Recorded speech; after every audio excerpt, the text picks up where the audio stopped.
안녕하십니까. 평생투자 파트너입니다. 2018년 3월 13일 화요일입니다. 오늘 말씀드릴 내용은 일단 시황 이야기인데요. 시황 이야기 중에서 조금 의미 있는 혹시 이 반도체 관련한 쪽, 그러니까 전기전자, 크게 봐서는 전기전자 쪽에서의 어떤 흐름들이 최근에 좀 좋아지는 모습이 있는데요.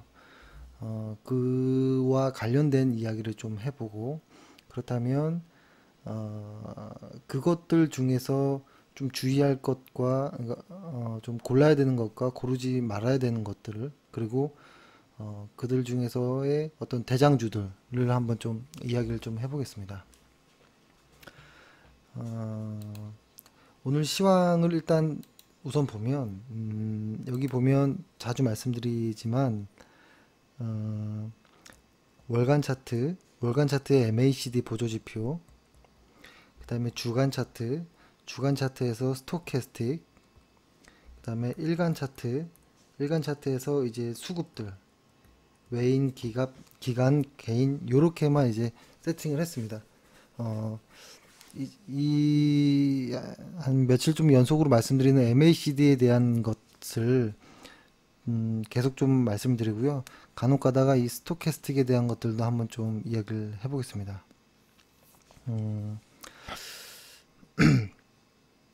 그리고 오늘 이야기를 일단은 시작을 해보면 어떤 느낌이 좀 나냐면 최근에는, 그러니까 이게 주식이라는 게 상당히 위험할 수도 있다라는 것이 뭐냐면, 저 같은 이런 사람의 어떤 이야기나 이런 생각들이 정확하지 않잖아요. 그리고 주식에는 어차피 정답이 없기 때문에 그냥 다양한 의견 중에 하나라고만 보시는 게 좋을 것 같아요. 왜냐면 이게 주식이라는 게 경험치가 상당히 많거든요. 경험치가 상당히 많다 보니까 설명하기도 애매할 수도 있고, 설명을 또 논리적으로 하자면 또 그거 역시도 이상한 걸 수도 있고, 그래서 언제나 이럴 것이다, 뭐 이러지 않을까, 하지만 있는 그대로의 지수를 기준으로 보고 따라가자, 항상 이런 이야기를 반복하는데요. 그런 것 중에 하나입니다. 최근에 보면 이런 상황이 있죠. 북핵 북핵 관련한 비핵화라는 어떤 이슈가 하나 있고, 그 다음에 또 하나는 트럼프로 인한 어떤 무역 전쟁이 좀 이렇게 불거지고 있었잖아요. 근데 사실 시장의 전반을 아우르는 것은 저는 북핵이라고 보거든요. 이쪽에 어떤 좋은 뉴스가 5월달까지 계속 지속될 것이라고 생각은 하는데, 그 안에 이러한 것들이 변동성을 좀 유발하지 않을까라는 생각을 합니다. 그러면은 이 무역전쟁이라고 하면 뭐냐라고 한번 생각을 해보는 겁니다. 근데 뭐 여러 가지 어떤 보고서나 이런 거 보면 트럼프가 말하는 어떤 이런 무역 관세들이 오히려 미국 본인들에게는 손해가 있을 것이다, 이런 이야기들도 많이 나오잖아요. 그리고 일부에서는 어떤 중간 선거를 대비하는 어떤 표를 얻기 위한 어떤 뭐 그런 거 아니냐, 이런 이야기들도 많은데요. 그러냐 아니냐가 중요한 건 아니고요.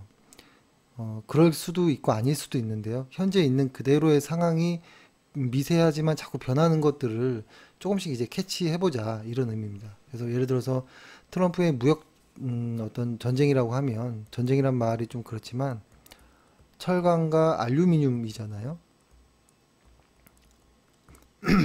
그리고 그 전에 이제 뭐 세탁기에서 이제 시작을 했죠. 그러면은 이것들로 인해서 앞으로는 뭐 자동차라든지 농산물까지도 좀 갈 수도 있다라는 겁니다. 근데 이런 산업들은 우리가 흔히 말하는 정통 산업이거든요. 흔히 그 중후장대 산업이라고 하는, 그러니까 이런 것들은 모든 나라들이 갖고 있는 산업입니다. 모든 나라들이.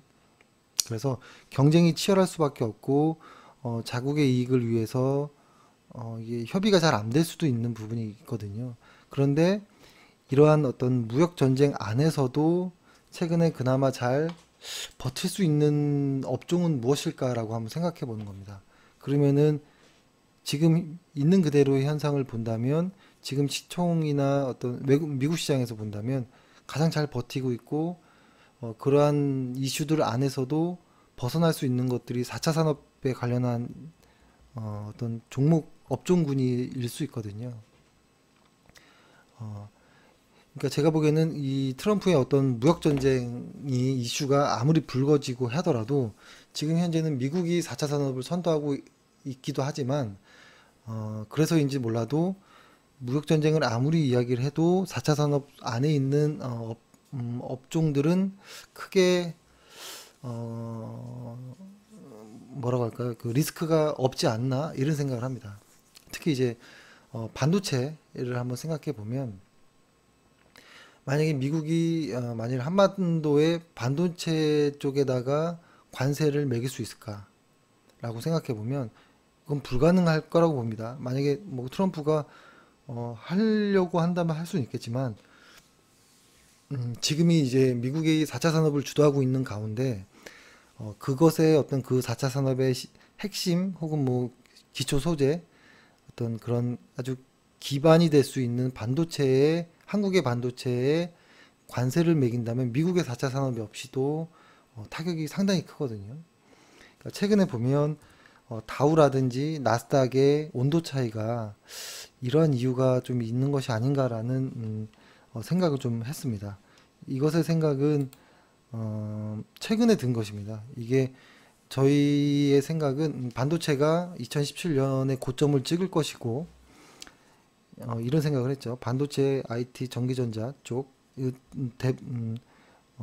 대충 그쪽 그러니까 전기 그죠? 크게 말해서는 뭐 반도체 쪽이라고 보면 될 것 같네요. 반도체 쪽이 2017년도에 어떤 실적의 피크를 찍을 것이고 그 다음에 EPS는 좀 증가하지만 ROE가 줄면서 2018년도에 상반기 때는 이제 마무리가 될 것이다라는 좀 생각을 했었거든요. 근데 지금의 최근에 시장을 보면 이게 왜 이러지 할 정도로 좀 반등이 상당히 강한 것 같아요. 일단은 다우 산업을 보면 주간 차트로 한번 보세요. 요렇게 주간 차트상의 다우 산업은 하락하고 나서 여기를 보면 더 낫겠네요. 그렇죠? 이 고점에서 이만큼 하락하고 한 절반 정도 언저리에서 회복하는 이런 과정에 있는데 나스닥 같은 경우에는 벌써 회복이 다 되어버렸죠. 이 고점 대비 하락을 했던 건 똑같고 근데 오늘 어제 신고가를 내었거든요. 그러니까 이런 것들이 뭐라고 할까요? 이런 생각이 드는 거죠. 뭐라고 할 그러니까 큰 틀로 봤을 때는 지금 전 세계 산업 안에서 성장할 수 있는 산업이 뭐냐, 그죠? 왜냐하면 점점점 과거의 어떤 트렌드들이 계속 변하거든요. 투자 시장은. 근데 과거에 예전에 말했을 때 과거에 이 벤저민 그레이엄 1930년도 때의 시기에는 도산하는 회사들이 많았기 때문에 청산 가치가 부각돼서 PBR이라든지 이러한 어떤 지표들이 압도적이었다면 그 이후에 계속 꾸준한 상승기를 이뤘을 때, 그러니까 워렌 버핏의 투자 시기 때는 PER이라는 시기가 왔었죠. PER 시기. 그러니까 얼마나 돈을 잘 버느냐, 수익을 잘 내느냐, 하지만 싸냐, 가격은 싸냐 이 이야기를 봤는데요. 지금의 시장은 약간 달라진 것 같아요. 워렌 버핏도 약간의 다른 어떤 최근에 어떤 투자 패턴을 좀 보여주고도 있고 인터뷰도 나오고 최근의 패턴은 뭐냐면 어떤 팡주라고 하는 그죠? 그러니까 최근에 이런 저성장 국면에서 그나마 성장할 수 있는 곳이 팡이라는 쪽 그리고 바이오, 뭐 전기차, 반도체. 최근 한국에서는 뭐 미디어 컨텐츠라든지 이런 것들은 이쪽에 포함된다고 보면 좋을 것 같고요. 이런 쪽이 전부라는 겁니다. 그러니까 성장을 안 하고 있는 시기에 성장이 점점점 낮아지고 있는 그 성장이라는 어떤 그 수치의 레벨이 낮아지고 있는 시기 때 성장할 수 있는 유일한 쪽은 이쪽 정도로 보여지는데요. 지금 최근에 보면 이런 모습을 좀 보였죠. 어, 전기차라든지 어떤 반도체 쪽이 어, 조정을 받고 있을 때 바이오와 팡은 그래도 계속 잘 갔습니다. 근데 최근에 이쪽 바이오 쪽에서 좀 에너지가 좀 추세가 좀 약해지는 모습들이 좀 나오거든요. 그러면서 얘네들은 계속 가고 있었고요. 얘네들은 계속 가고 있었고 전기차와 반도체 쪽이 좀 반등을 하는 이런 모습인데요. 그러니까 큰 틀에서 봤을 때 이렇게 순환매 형식으로 좀 가는 것이 아닌가 이런 생각을 좀 하게 되었습니다. 그래서 어, 저희 역시도 전기차 쪽, 뭐 반도체 쪽에도 종목을 했고 팡도 있고 뭐 바이오도 있긴 하지만 일단은 최근의 흐름은 그렇다는 겁니다. 그리고 그렇다면 지금의 시기에 와서는 어떤 지표들이 시장에서 대표되는 것일까라고 하면 저는 대표적으로 ROE라고 보거든요. 성장성. 그러니까 성장이 없는 곳에 성장하는 회사가 있으면 그 회사는 귀한 겁니다. 그러니까 흔히 경제학에서 많아지면 싸지고, 그렇죠? 희귀하면 비싸지는 기본적인 어떤 논리가 있잖아요. 그러니까 성장이 없는 시장, 세계 글로벌 시장에서 성장이 없는데 성장이 높은 이런 ROE들, 성장이 높은 어떤 업종이 나타나면 그 종목에는 수급이 몰리게 되어 있다는 것이죠. 그래서 EPS와 ROE의 시기이지 않느냐, 지금은. 또 미래에는 또 어떤 시기가 올지 모르죠. 한번 다시 크게 안 좋은 사건이 나서 또 전 세계가 안 좋아지면 다시 이쪽에 PBR이 각광을 받을 수도 있습니다. 그렇죠? 근데 지금 보기에는 이쪽이 아닌가라는, 예전에도 말씀드렸듯이 워렌 버핏 역시도 애플에 투자하지 않은 것이 PR이 30배인가요? 저도 지금 잘 기억이 안 나는데 상당히 높은 PR이었기 때문에, 그리고 워렌 버핏 본인도 잘 모르는 분야였기 때문에 접근 안 했던 것을 후회한다라고 이야기하고 이제 그쪽에도 많이 투자를 하잖아요. 그러니까 시기는 좀 변하고 있는 이런 상황 과정 안에서, 큰 틀로 봤을 때는 그런 과정 안에서 이쪽의 대표들이 조금씩 변화하고 있는 것이 아닌가. 그 중에서 최근에는 팡 이쪽 이쪽이 아주 강하다. 그러한 모습들이 나스닥과 다우의 온도차를 이렇게 좀 설명해 줄 수 있는 것이 아닌가라는 생각을 합니다. 필라델피아 반도체 지수도 보면 강하죠. 전고점을 뚫은 지가 한 일주일 이상 됐습니다. 상당히 강하죠. 그래서 이런 모습을 봤을 때 그렇다면 한국에서도 SK 하이닉스가 가야 되나? 이런 생각을 좀 하는 것이죠. 삼성전자와 SK 가야 되나? 그러니까 오늘 우리 시장을 좀 보면 오늘 우리 시장을 한번 보면 반도체 날이었습니다. 반도체. 그것이 보면 오늘 반도체 빼고는 거의 다 오른 종목이 없어요. 그래서 아마 오늘 시장이 뭐 괜찮다라는 어떤 뉴스들이 많이 나왔는데 막상 개인 투자자분들의 수익은 좋지 않을 겁니다. 반도체를 보유하거나 시장에서 반도체를 보유했다거나 종목을, 혹은 업종 안에서의 아주 대장주, 일부 대장주 한두 개를 빼놓고서는 시장이 전반적으로 다 하락했습니다, 오늘. 그래서 이들 종목을 가지고 있는 투자자들 아니고서는 오늘 좋지 않은 날이었을 겁니다.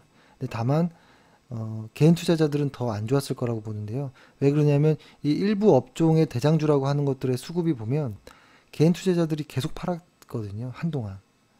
그래서 개인 투자자분들은 그 판 돈을 가지고 다른 쪽으로 이제 매수했을 수가 있고, 근데 시장은 오히려 개인들이 판 쪽에서 수익을 내고 있거든요. 그래서 시장이 조금 어려울 수 있었겠다라는 생각을 하고, 또 하나 큰 게 또 이야기를 좀 해보면 시장이 당분간은 좀 좋을 거다라는 어떤 이런 이야기들이 나오고 하면서 지수들이 이제 움직이고 있거든요. 보통 지수가 움직이면 대형주들이 좀 잘 갑니다. 대형주. 그리고 만약 지수가 조금 더 간다라고 한다면 증권주들도 좀 영향을 받겠죠. 하지만 증권주, 예, 그렇죠.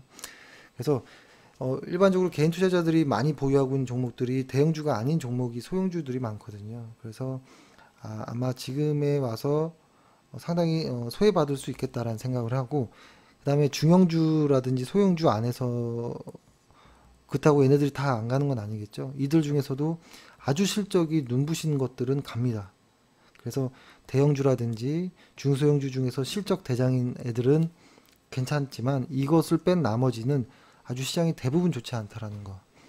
그래서 이쪽을 조금 아셨으면 좋겠다라는 이야기를 좀 하고요. 그래서 오늘 같은 날은 삼성전자와 SK 하이닉스가 시장을 이끌었죠. 한번 시장을 한번 볼게요. 시장을 보면 삼성전자 같은 경우에는 일단 보면 고점을 10월 말이었죠. 10월 30 정도의 고점을 만들고 계속 하락하는 추세였습니다. 제가 일부러 계속 반복되라고 MACD로 자주 이야기를 드립니다. 그러니까 요런 거죠. 예를 들어서 이 월간 차트에서 이런 큰 흐름이 있잖아요. 근데 요 부분을 확대한 것이 주간 차트에서 이것인 것이고요. 그리고 요 부분을 확대한 것이 일간 차트에서 이렇게 나타나는 겁니다. 그래서 이렇게 점점점 일간 차트만 보지 마시고 주간, 월간 꼭 이렇게 보시길 말씀드리고, 벌써 시장은 과거부터 꽤 많이 하락을 했습니다. 날짜로 따지면 10월 30부터 상당히 하락이 깊었고 이제 반등을 좀 보여주는 이런 모습 안에 있거든요. 안에 있고 오늘 여기 그 SK 하이닉스 또 한번 보면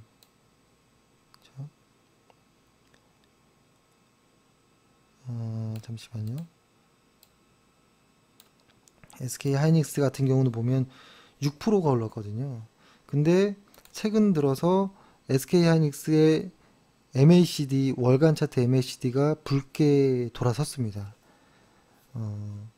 그렇죠. 일단은 SK 하이닉스의 실적은 ROE는 빠집니다. ROE는 빠지지만 EPS는 상당히 많이 그래도 2018년도까지는 증가를 합니다. 근데 이제 제가 생각하기에는 삼성전자라든지 SK 하이닉스가 시장에서 최근에 오르는 이유는 이들의 어떤 아주 높은 성장성이라는 것보다는 어떤 상징적인 의미가 좀 더 있지 않을까라는 생각을 합니다. 그러니까 예를 들어서 우리는 개인 투자자들의 입장에서 생각하면 안 되고 외국인이나 기관의 입장에서 본다면 그들은 펀드화 시켜서 주식을 매수한다거나 개별 종목도 매수하겠지만, 그리고 어떤 ETF를 매수한다거나, 그렇죠? ETF를 만든다거나 기관들은 이런 입장에서 본다면 시장의 대표가 되는 종목들 그리고 그 업종의 대장인 것들은 항상 일정 비율의 매수를 하게 되어 있거든요. 그렇죠? 그래서 그런 의미에서 본다면 어느 정도 물량은 들어올 수 있다. 그래서 지금의 어떤 이런 삼성전자, SK 하이닉스가 상승하는 것은 얘네들의 이 진짜 내년, 내후년 고성장을 할 거라는 것보다는 시장의 어떤 대표성, 상징성, 그러니까 지수가 우상향한다라는 어떤 상징성으로 인한 것이 아닌가라고 보는 게 좋고요. 진짜 매수는 일단 삼성전자는 아직은 유보이고요. 저는 아직까지는. 그리고 SK 하이닉스는 상당히 분위기가 달라졌습니다. 그러니까 예를 들어서 처음에 여기에서 갭을 띄우고 갭을 띄우면서 아주 강하게 상승을 하는데요. 이것이 주간 차트로 봤을 때 이 전고점을 거의 종가상으로는 돌파한 거나 마찬가지거든요.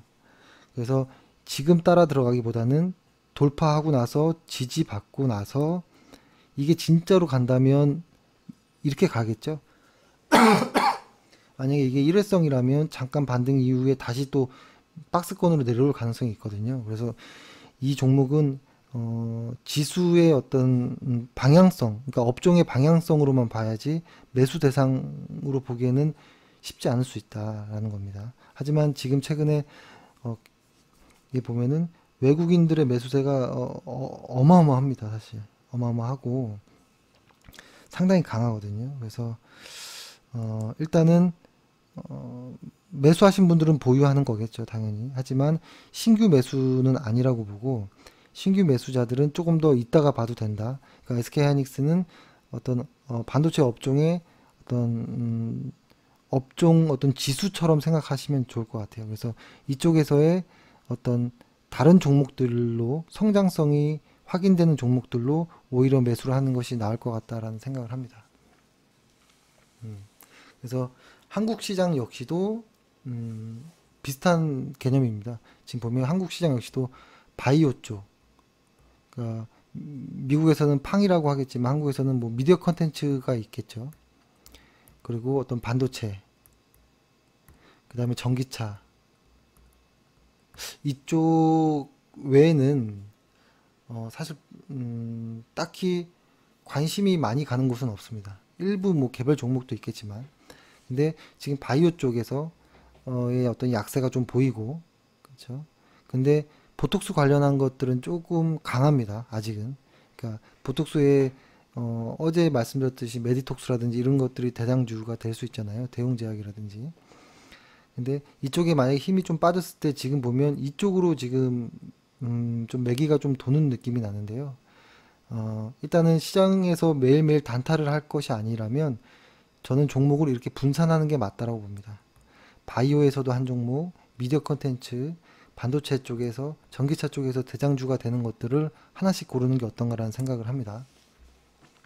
그러면은 이제 보면은 여기서 이제 요 이야기를 좀 드리고 싶은 게, 그러면은 반도체가 업황이 돌아간다라는 걸 느꼈는데 그러면 너는 왜 그럼 무엇을 사냐라고 했을 때 저희는 이렇게 말씀드릴 것 같아요. 일단은 ROE가 매년 꾸준히 성장해야 되고 EPS가 매년 20% 이상씩 성장하는 회사가 아니면 매수하지 않는다라는 원칙이 있잖아요. 이런 원칙에 맞는 회사면은 반도체 안에서도 살 수 있겠다라는 것인데요. 이것들을 제가 몇 개 정도만 예를 들어서 설명을 해보면 TCK라든지 TCK나 고영 이런 회사들이 반도체 안에서도 아주 강소기업 중에 하나입니다. 이들은 일단 물량 자체도 외국인과 기관이 싹 다 매집한 상태이고 물량도 잘 나오지 않고요. 아주 강한 회사, 알짜배기 회사입니다. 그러니까 시장의 대표적인 것이 더존비전, 고영, TCK는 지금 거의 시장의 방향과 무관할 정도로 계속 자기 갈 길만 갔던 것 같아요. 근데 이 회사들의 실적은 계속 우상향, ROE도 우상향, EPS도 우상향 하는 회사이고요. 전기전자 쪽에서 큰 틀로 봤을 때 좋은 회사들을 몇 개 저희가 말한 원칙 안에서 좀 골라보면 SK 코론 PI도 있고 하나 머티리얼즈도 있고 LNF도 있고, 어제도 LNF에 대한 이야기를 좀 했지만 저희는 포스코 캠텍을 더 좋아합니다. 하지만 LNF가 좋은 회사입니다. 좋은 회사이지만 둘 중에 하나 고르라고 하면 포스코 캠텍을 하겠다라는 거였고, 최근에는 시가총액이 좀 작지만 위닉스라는, 그리고 카카오도 한때 뭐라고 할까요? 테마주, 비트코인이었죠. 비트코인의 테마에 조금 엮이면서 좋지 않았는데요. 저는 상당히 다시 좀 한번 기대를 하고는 있습니다. 이게 보통 보면은 약간의 어떤 다이버전스가 좀 나왔어요. 카카오도. 그래서 아마 좀 더 강하게 올라갈 수 있지 않을까라는 생각. 그리고 수급은 기관들이 상당히 많이 일단은 보유하고 있는 종목 중에 하나이고, 좀 관심 있게. 왜냐면 실적이 돌아 나가거든요. 그러니까 실적이 강한데 테마에 좀 엮여서 정상 궤도에 가지 않고 비트코인과 같은 흐름으로 좀 갔던 부분이 좀 단점이었죠. 그다음에 코스모와 또 상당한 실적을 갖고 있고 동진세미캠도 마찬가지입니다. 그리고 더 몇 개를 얘기를 해보자면 뭐 야스라는 종목도 저는 좋아하는 종목 중에 하나거든요. 근데 상장한 지가 얼마 안 됐지만 지금 상당히 그래도 뭔가 좀 꿈틀꿈틀 되고 있는, 근데 지금 이제 업종 반도체 쪽의 업종이 돌아 나가면 이쪽에 애들이 좀 갈 겁니다. 그렇죠? 그러면 한번 예를 한번 들어보겠습니다. 어떻게 종목을 고르는지 한번 예를 들어보면 제가 월간 차트로서 한번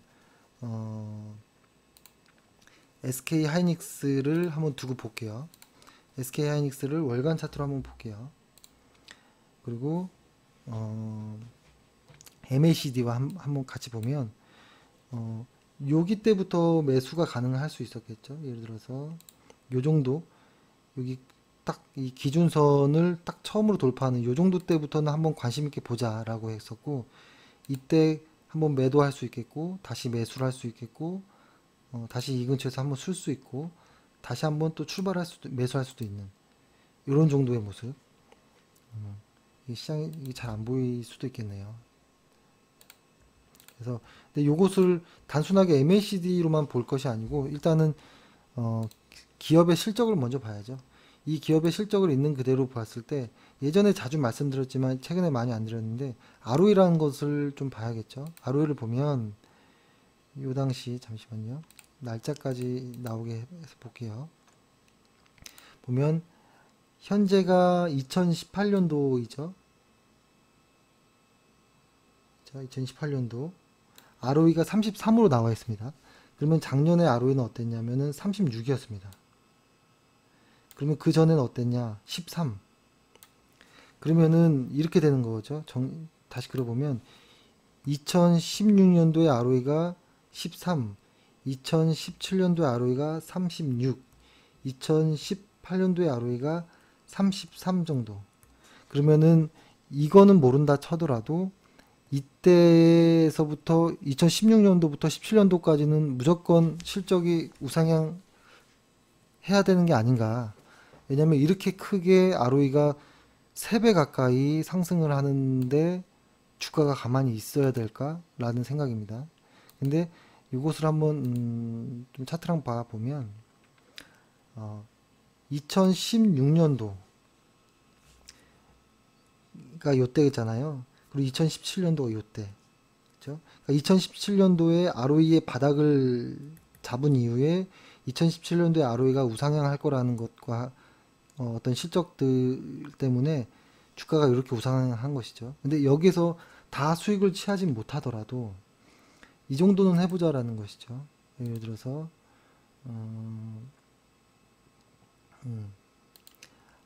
여기 요날 두껍게 해볼게요. 두껍게 요때. 그러니까 이 ROE가 이 기준선에서 이 MACD가 기준선에서 톡 튀어오른 날이 요때거든요. 요때라도 매수를 했으면 어떨까라는 생각을 합니다. 이때가 날짜가 보면 9월달입니다. 2016년 9월달. 2016년부터 2017년도까지가 ROE가 증가하는 구간이었기 때문에 만약에 이때부터 매수를 만약에 했을 때 요때까지 이렇게 딱딱 끊어서 한번 봐볼게요. 제가 좀 잘못 끊었는데, 그럼 만약에 요때 매수를 했다면, 요 언저리 때 매도했다면 한 30% 정도 수익이 났을 거고, 다시 여기서부터 시작을 해서 요 언저리까지 매수했다면 70% 정도. 그 다음에는 다 쉬었겠죠. 이제 이번에 새롭게 매수를 할 수 있는 구간 정도로 보는데요. 이것이 주의해야 될 것은 실적과 차트, 이것이 따로따로가 아니라 같이 봐야 된다는 건데요. 보면은 다 아시는 내용이겠지만 초보자들을 위해서 말씀드리면, 일단은 모든 보조지표라든지 이런 것들은 실적이 좋은 거 안에서 보는 것입니다. 그래서 항상 순서는 뭐냐면 지수를 보는 거죠. 지수가 상승하고 있는지 하락하고 있는지를 본 상태에서 만약에 지수가 상승한다. 그럼 이 지수 상승에 가장 기여가 높은 업종은 어디냐? 그것이 대장이겠죠. 그 당시 때는 반도체였습니다. 반도체에서 대장주라고 할 수 있는 애들이 삼성전기라든지 뭐 이렇게 LG전자, 삼성전자, 삼성전기, SK하이닉스 뭐 이런 애들이 있었잖아요. 그 다음에 전기차 애들이 있었고. 근데 이쪽에서도 만약에 SK하이닉스를 예를 든다면 SK하이닉스가 2016년도에 바닥을 다지고 실적이 이만큼 2017년도까지 성장할 거라는 것을 예측치들이 나와 있기 때문에 100% 믿지는 않더라도 일단 그럼 얘네들 안에서는 매수를 해야겠다라는 생각을 이때는 해야겠죠. 그러다가 MACD가 돌아설 때 조금 더 자신감을 갖고 한번 매수를 해보고 잠깐 쉬어보고 요 구간에는 그다음에 다시 매수 잠깐 쉬고 그다음에 최근에 다시 매수를 해야 되는데 이상하게 ROE가 증가하지 않아요. 그런다라는 건 뭐냐면 이런 거죠. 원칙이 모든 거에 다 맞는 건 아니구나 라는 것도 하나 알 수 있겠고 이런 것이죠. 일단 지수가 다시 상승을 하고 그 안에서 최근에 다시 반도체 쪽이 다시 조금 올라가려고 하고 근데 그 중에서 대장주들을 봤더니 그나마 아직까지도 삼성전자와 SK하이닉스가 가장 강한데 이 SK하이닉스의 실적이 ROE가 좋지 않다. 그러면 이것들이 다 좋으니까 이거 무시하고 매수해야 되느냐? 그건 아니라는 겁니다. 이 반도체 쪽 안에서도 실적이 좋은 종목들이 많거든요. ROE들이 강한 이런 애들은 매수하면 됩니다. 그렇죠? 그리고 이 SK 하이닉스나 얘네들은 매수 대상이 아니라 지수처럼 그러니까 어떤 방향성으로 참고할 수 있는 정도로 같이 보는 것이 좀 좋겠다라는 좀 생각을 합니다. 근데 가끔 이럴 수 있습니다. 너무 기술적 분석에만 치중한 나머지 이런 경우가 많거든요. 아주 디테일하게 월간 차트에서도 보조지표들을 수없이 깔고 주간 차트도 수없이 많은 보조지표들을 일간 차트에도 수많은 보조지표들과 이동평균선 어떤 매물대 저항대 이런 걸 다 그으면서 매수 매도는 하는데 실적을 보지 않는 경우가 많아요. 근데 대부분의 개인 투자자들이 이렇게 보조지표를 쓰지 않고 실적도 보지 않는 경우가 많거든요. 그거는 상당히 위험한 것이고 근데 차트를 볼 줄 알지만 실적을 보지 않는다면 이거 역시도 위험한 거거든요. 저는 이렇게 생각합니다. 보통 실적과 지수를 보지 않고 종목을 매수 매도를 하는 것은 기관 투자자 그러니까 펀드화 시키는 그러니까 내 종목을 리스크를 분산시키는 어떤 기술이 있지 않는 이상 개인 투자자들은 상당히 위험하다는 겁니다. 이것을 이해를 뭐라고 할까요? 그러니까 기관 투자자들 같은 경우에는 지수의 방향성과 무관하게 어떤 포트폴리오를 정해서 한 200개 정도의 종목의 우량한 종목들을 담잖아요.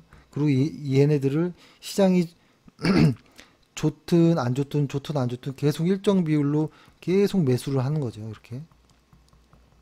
이렇게 매수를 하면 평균 단가는 이렇게 가운데가 될 것이죠.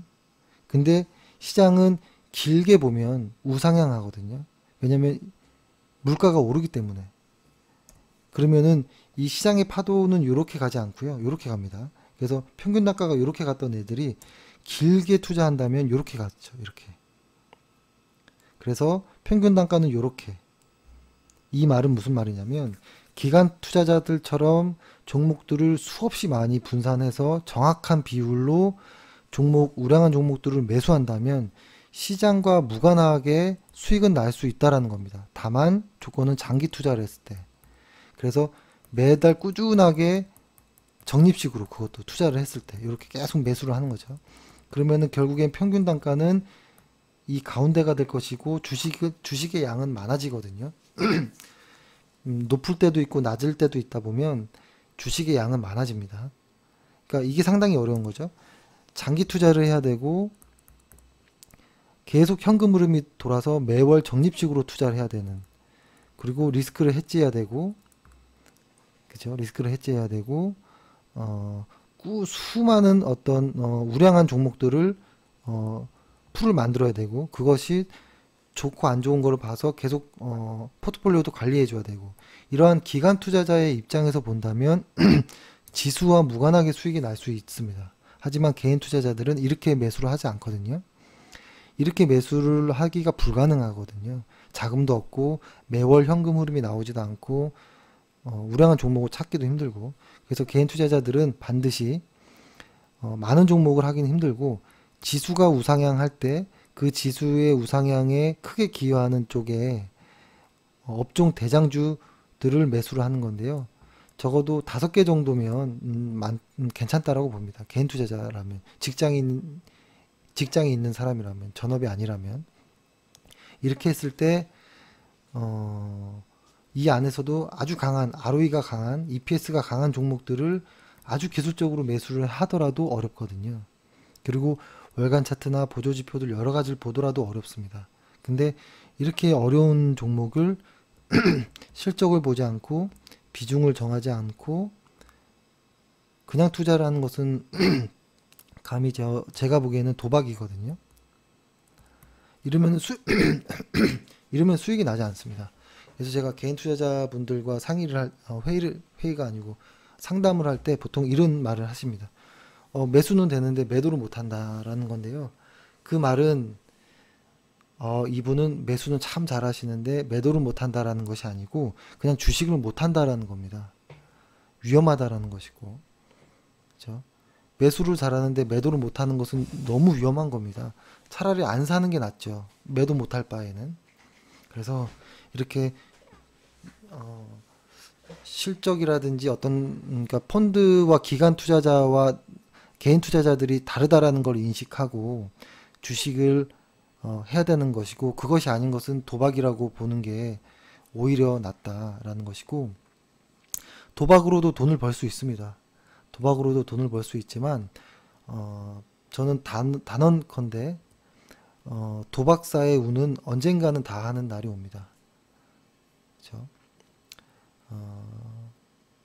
그래서 사실 이렇게 따지면 주식이 너무 헷갈리고 어렵죠. 그래서 다시 한번 좀 심플하게 좀 설명을 드려보면, 일단 월간 차트는 꼭 보자라는 거. 월간 차트는 꼭 보자라는 것이고, 월간 차트 안에서도 이 MACD라는 것은 꼭 보자. MACD와 실적은 꼭 보자. 만약에 내가 매수하려고 하는 종목의 실적이 현재가 2018년도잖아요. 2018년 초, 그러니까 과거는 2017이었고 2019년도.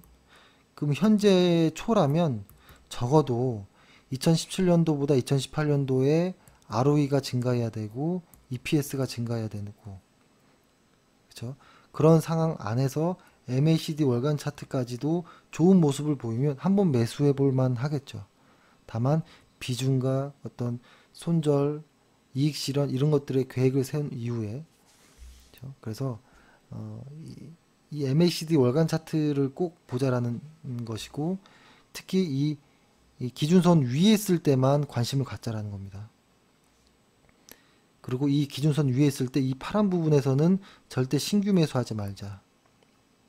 요것만 지켜도 저는 괜찮다라고 보고요. 혹은 이 빨간 구간에서만 물량을 보유해도 된다고 봅니다. 빨간 물량. 이게 한 달짜리이기 때문에 상당히 긴 겁니다. 5, 6개월씩 가는 거거든요. 그래서 이 구간에서만이라도 주식을 보유하는 것도 괜찮다라고 봅니다. 근데 적어도 제가 이것을 맨 처음에 MACD를 설명드리려고 했던 거는 요거였거든요. 요때 이 기준선을 깨는 파란색 요 라인, 요 구간이었거든요. 요런 구간부터는 절대 종목을 보유해서는 안 된다는 겁니다. 이런 종목들이 보다 보면 많아요. 한번 제가 지금 정확히 기억은 안 나니까 한번 시가총액을 우상향 해가지고 시가총액 순서대로 해서 한번 종목을 검색해 볼까요? 단순하게 몇 개 종목이 걸리는지. 셀트리온 헬스케어 안 나왔겠죠. 신라젠도 안 나왔겠고, 바이로메드, 메톡스 괜찮고, CJENM, 티슈즈는 안 나왔고, 포스캠텍, 수캠텍은 펄어비스도 안 나왔고, 로엔, 셀트리온제약, 네이처셀, 휴자, 코미팜. 코미팜 같은 경우는 회사는 어떤가요? 요 구간은 아예 접근을 하면 안 되는 구간이죠. 연결해서 보면 요 구간인 거예요. 작년 16년도 2016년도 중간부터는 아예 근처도 안 가야지만 좀 좋았던 회사. 그럼 실적도 한번 봐볼까요? 이 회사 코미팜 회사의 실적을 볼게요. 한번 코미팜의 실적 보면 어때요? 2017년도에 적자 좋지 않죠. 그리고 중간중간 보면 계속 적자가 너무 많았어요, 회사가. 그리고 매출에 비해서 어떤 영업이익이나 어떤 뭐라고 할까요? 순이익도 전혀 약한. 하지만 스토리는 많아요. 이 코미팜이라는 회사의 스토리는 무궁무진하지만 일단 있는 그대로 돈은 못 번다라는 거예요. 그러니까 이런 것이죠. 가끔 이런 종목을 이야기할 때가 있거든요. 어떤 종목 돈을 하나도 벌지 못하는 적자투성인 회사가 있는데 이 회사는 앞으로 뭐가 될 거야라고 하면서 추천을 하는 경우가 있는데요. 저는 이게 얼마나 위험하다고 보냐면 이런 거죠. 이제 갓 돌이 지난 아이를 보면서 부모들이 이 아이는 미래에 지금 보니까 딱 관상을 보니 너무 잘생긴 것이 미래에 삼성전자 회장이 될 거야. 이 정도로 말하는 거나 마찬가지예요. 그러니까 그 아이가 나중에 뭐가 될진 모르겠죠. 어떤 훌륭한 사람이 되겠죠. 근데 갑자기 너무나 그 과정 안에는 너무나 많은 변수들이 있잖아요. 그러니까 개별 종목도 그래요. 현재의 어떤 그 종목의 모습과 미래의 모습에서 이 갭이 너무 큰데 이 회사는 앞으로 이렇게 될 거야. 현재 그렇지만 회사는 적자야. 그래도 투자해. 이런 곳들이 많은데요. 이건 위험합니다. 최근에 바이오 쪽에 그런 회사들이 많습니다. 다시 몇 개만 좀 보면 그러니까 실적도 안 좋고 MACD도 안 좋으면 코미팜을 굳이 매매할 필요가 있을까요? 그죠? 전 없다고 봅니다. 제넥신 아니고 차바이오텍도 아니고 파라다이스도 아니고 SK 머티리얼즈도 한번 볼게요. SK 머티리얼즈는 이 회사는 되게 훌륭한 회사인 건 맞아요. 확실하게. 요때 적어도 요때는 도망 나오자라는 거였죠. 이때가 2017년 9월입니다. 시가총액을 보면 상장 기업 실적을 볼게요. 이 회사가 어떻게 되냐면 이렇게 보면 헷갈릴 수 있어요. 보면은 2017년도고 현재 18년도인데 예를 들어서 매출도 늘고 영업이익도 늘고 순이익도 느네. 근데 왜 빠지지? 우리 회사는 좋은데 왜 빠지지? 하면서 계속 기다리는 경우도 있거든요. 가끔 이럴 수도 있어요. 실적도 좋고 하는데 계속 빠질 수가 있거든요. 근데 이것이 계속 기다려야 되는 어떤 가치가 있느냐, 아니면 잠깐 피했다가 트렌드에 맞게 매매를 할 것이냐, 이런 고민도 만약에 잘 되죠. 근데 이 회사의 ROE가 사실은 여기에 지금 나오진 않았지만 ROE가 꺾였거든요. 이 회사가 꺾이는 시기가 2017년도에서 2018년도로 넘어올 때 확 꺾입니다. 여긴 나오지 않았지만 2017년도에서 18년도 넘어올 때 ROE가 확 꺾이는 것이 일단은 미래 그 예측치들을 보면 나오는데요.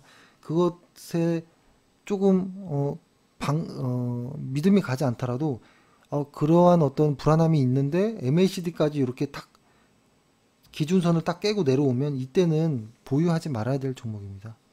피해야 될 종목. 그렇죠? 그러니까 나중에 올라가든 말든 올라가면 그때 매수하면 됩니다. 올라가면 그때 매수. 그래서 이런 종목들이 좀 있습니다. 피해야 되는 것들이 현재는